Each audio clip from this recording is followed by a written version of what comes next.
കൂടുതൽ വാർത്തകളും വീഡിയോകളും കാണാൻ ഈ ചാനൽ സബ്സ്ക്രൈബ് ചെയ്യുക. കൂടെ ബെൽ ബട്ടൺ അമർത്തുക. Please subscribe our channel. നമസ്കാരം. ഏഷ്യ ലൈവ് ടിവിയുടെ എപ്പിസോഡിലേക്ക് എല്ലാ മാന്യപ്രേക്ഷകർക്കും സ്നേഹം നിറഞ്ഞ ഹൃദയം നിറഞ്ഞ സ്വാഗതം. ഇന്നത്തെ നമ്മുടെ ഒരു എപ്പിസോഡ് ഒരു കഥയിൽ നിന്ന് തുടങ്ങാം അല്ലേ. നമ്മുടെ ഒരു സുഹൃത്ത്, എൻ്റെ ഒരു സുഹൃത്താണ്. ഇദ്ദേഹത്തിന് 3 സ്നേഹവിഷയങ്ങളുണ്ടായിരുന്നു.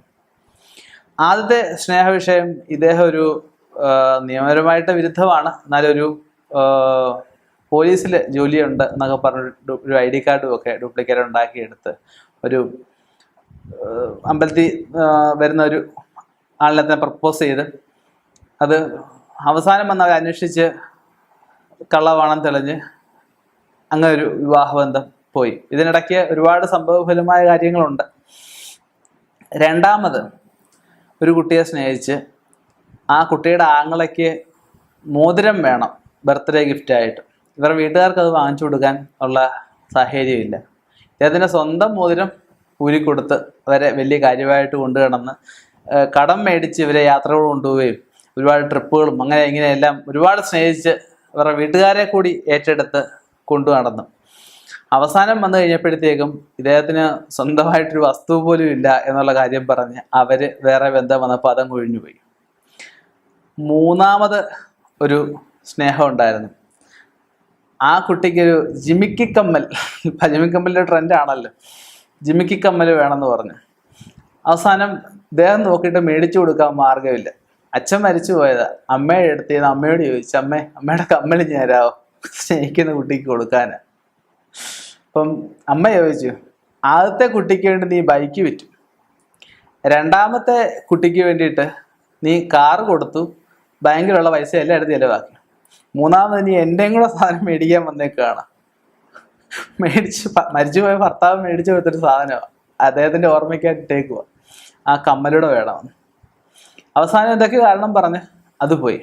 ഇപ്പം ഇങ്ങനെയുള്ള അനുഭവങ്ങൾ ഉണ്ടായ ഒരുപാട് പേര് നമ്മുടെ സുഹൃത്തുക്കളായിട്ടുണ്ട്.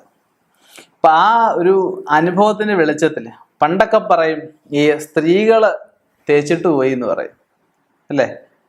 അല്ല, പണ്ടത്തെ അവസ്ഥ ഇപ്പോഴും അങ്ങനെ ഉണ്ട്. എന്നാ പുരുഷന്മാർ തേച്ചിട്ട് പോകുന്ന അവസ്ഥയില്ലേ? ഉണ്ട്. പക്ഷേ നമ്മളിത് രണ്ടും കൂടെ മിക്സ് ചെയ്തിട്ടാണ് ഇന്നത്തെ വിഷയം. ആരെ സ്നേഹിച്ചു കഴിഞ്ഞാലും ആ പ്രേമബന്ധം സാക്ഷാത്കരിക്കാൻ പറ്റത്തില്ല. ആരെ സ്നേഹിച്ചു കഴിഞ്ഞാലും വിജയിക്കാൻ പറ്റത്തില്ല. ആരെ സ്നേഹിച്ചു കഴിഞ്ഞാൽ വിജയിക്കാൻ പറ്റാത്ത നാളുകളാണ് നമ്മളിന്ന് നോക്കുന്നത്. അത് കുറച്ച് നാളുകൾ ഉണ്ട്. അതിൽ ജാതകം ബേസ്ഡായിട്ട് നമ്മൾ നോക്കുന്നത് നന്നായിരിക്കും. പിന്നെ ഒരു സ്നേഹബന്ധം വരുമ്പോൾ, ഈയിടെ ഒരാൾ എന്നെ വിളിച്ചു പറഞ്ഞു, തിരുമേനി ഇപ്പം എനിക്കൊരു സ്നേഹബന്ധമുണ്ട്.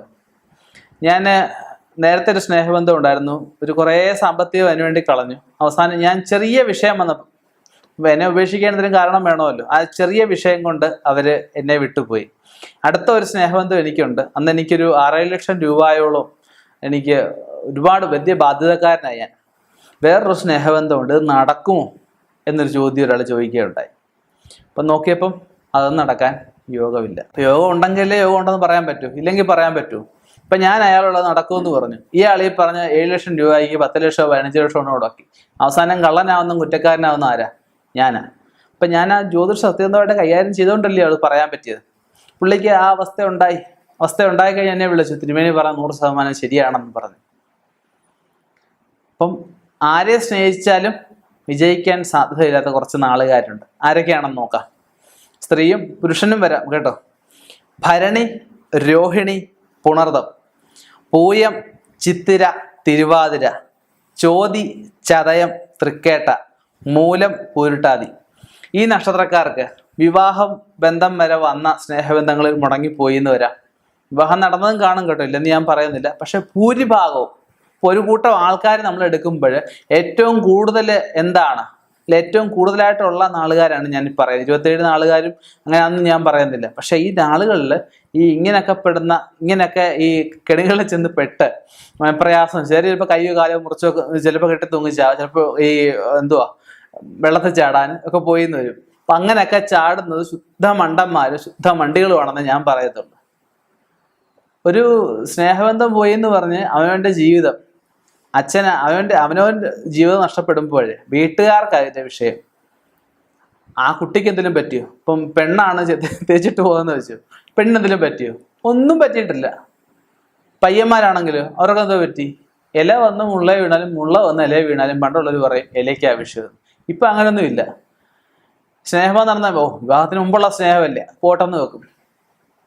എന്നുവെച്ച് നമ്മൾ അറിഞ്ഞുകൊണ്ട് ചെന്ന് ചാടി കുഴി വീണിട്ട് പൈസ എത്ര ആയാലും 1 രൂപയെങ്കിൽ 1 രൂപ കഷ്ടപ്പെട്ട് ഉണ്ടാക്കുന്നതല്ലേ. സമയങ്ങളായാലും ഒരാളെ എനിക്കറിയാം, പുള്ളിക്കാരന് സ്ഥലമൊന്നും പറയുന്നില്ല, വളരെ ദൂരെ ഒരു 45 കിലോമീറ്റർ അപ്പുറം ഗവൺമെൻറ് ജോലി ചെയ്യുന്ന ഒരാളാണ്. ഇയാൾ രാവിലെ ഒരാളിനെ ഏൽപ്പിച്ചിട്ട്, ജോലി സ്റ്റാർട്ട് ചെയ്യാൻ ഒരാളിനെ ഏൽപ്പിച്ചിട്ട് ഇയാൾ ഒരു കുട്ടിയായിട്ട് സ്നേഹത്തിലായിട്ട് കൊണ്ടുവന്ന് രാവിലെ കോളേജിൽ കൊണ്ടുവിടും. വൈകിട്ട് അവിടുന്ന് ഓഫീസിൽ നിന്ന് നേരത്തെ ഇറങ്ങിയിട്ട് ഇവിടെ വന്ന് തിരിച്ച് വിളിച്ചുകൊണ്ട് വന്ന് വലിയ കടകളിലൊക്കെ 5 സ്റ്റാർ ഹോട്ടലിലൊക്കെ ഫുഡ് വാങ്ങിച്ചു കൊടുക്കുന്നു. ഈ ആളിന് അവസാനം സ്വന്തം വണ്ടി പോലും വിറ്റ് ഈ ഫുഡും വാങ്ങിച്ചു കൊടുത്ത് അവസാനം പഠിച്ചു കഴിഞ്ഞിട്ട് അവനവൻ കഷ്ടപ്പെട്ടുണ്ടാക്കിയ കാശ് കൊണ്ട് ജോലിക്ക് വരെ കയറ്റി. ജോലിക്ക് കയറി കഴിയുമ്പോഴത്തെ ആളുടെ വിധമൊക്കെ അങ്ങ് മാറി. അപ്പം അങ്ങനെയുള്ള ഒരുപാട് അവസ്ഥകൾ ഒരുപാട് പേരുടെ ജീവിതത്തിൽ കാണുന്നുണ്ട്. അതിൻ്റെ ഒരു വെളിച്ചത്തിൽ ഒരാൾക്ക് ഒരു ചതിവിൽ നിന്നും കയറിപ്പോട്ടെ, അല്ലെ ഒരു വീഴ്ചയിൽ നിന്നും കയറിപ്പോട്ടെ എന്ന് ഞാൻ പറഞ്ഞു എന്നുള്ളതേ ഉള്ളൂ. ആവശ്യമുണ്ടെങ്കിൽ എടുക്കാം, ആവശ്യമില്ലെങ്കിൽ കളയാം. എല്ലാം യുവർ ചോയ്സ്. ഞാൻ പറഞ്ഞു എന്ന് മാത്രം. മറ്റുള്ള നക്ഷത്രക്കാരും ജാതകത്തിൽ ഇങ്ങനെ സ്നേഹവിവാഹത്തിന് യോഗം ഇല്ലാത്തവർ, ചിലർക്ക് ഇന്റർകാസ്റ്റ് മാരേജിനായിരിക്കും യോഗം, ജാതി വിട്ടോ മതം വിട്ടോ ഉള്ളതായിരിക്കും യോഗം. ഇതൊക്കെ കൂടുതലായിട്ട് നമുക്ക് വിശദമായിട്ട് അറിയണമെന്നുണ്ടെങ്കിൽ ജാതകം കൂടി പരിശോധിക്കുക. ഫോണിൽ കൂടെ ഒരു ആചാര്യനോടും വിവരങ്ങൾ ചോദിക്കാതെ ആചാര്യനുള്ള സ്ഥലം, സമയം, സ്വസ്ഥമായിരിക്കുന്ന അവസ്ഥ മനസ്സിലാക്കി മുൻകൂട്ടി ബുക്ക് ചെയ്ത് പോയി കണ്ട് അതിന് വേണ്ടുന്ന പരിഹാരങ്ങൾ എന്തായാലും ചെയ്യുക.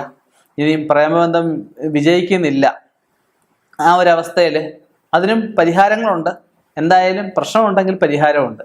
ആ ഒരു കാര്യം മനസ്സിലാക്കുക. ഇനിയും ഇതുപോലെയുള്ള വിഷയങ്ങളുമായി, വ്യത്യസ്തമായ വിഷയങ്ങളും 4 ആൾക്ക് ഉപകാരപ്പെടുന്ന വ്യത്യസ്തമായ കാര്യങ്ങളുമായി കണ്ടുമുട്ടാം എന്ന ശുഭപ്രതീക്ഷയിൽ നിർത്തുന്നു. നന്ദി, നമസ്കാരം.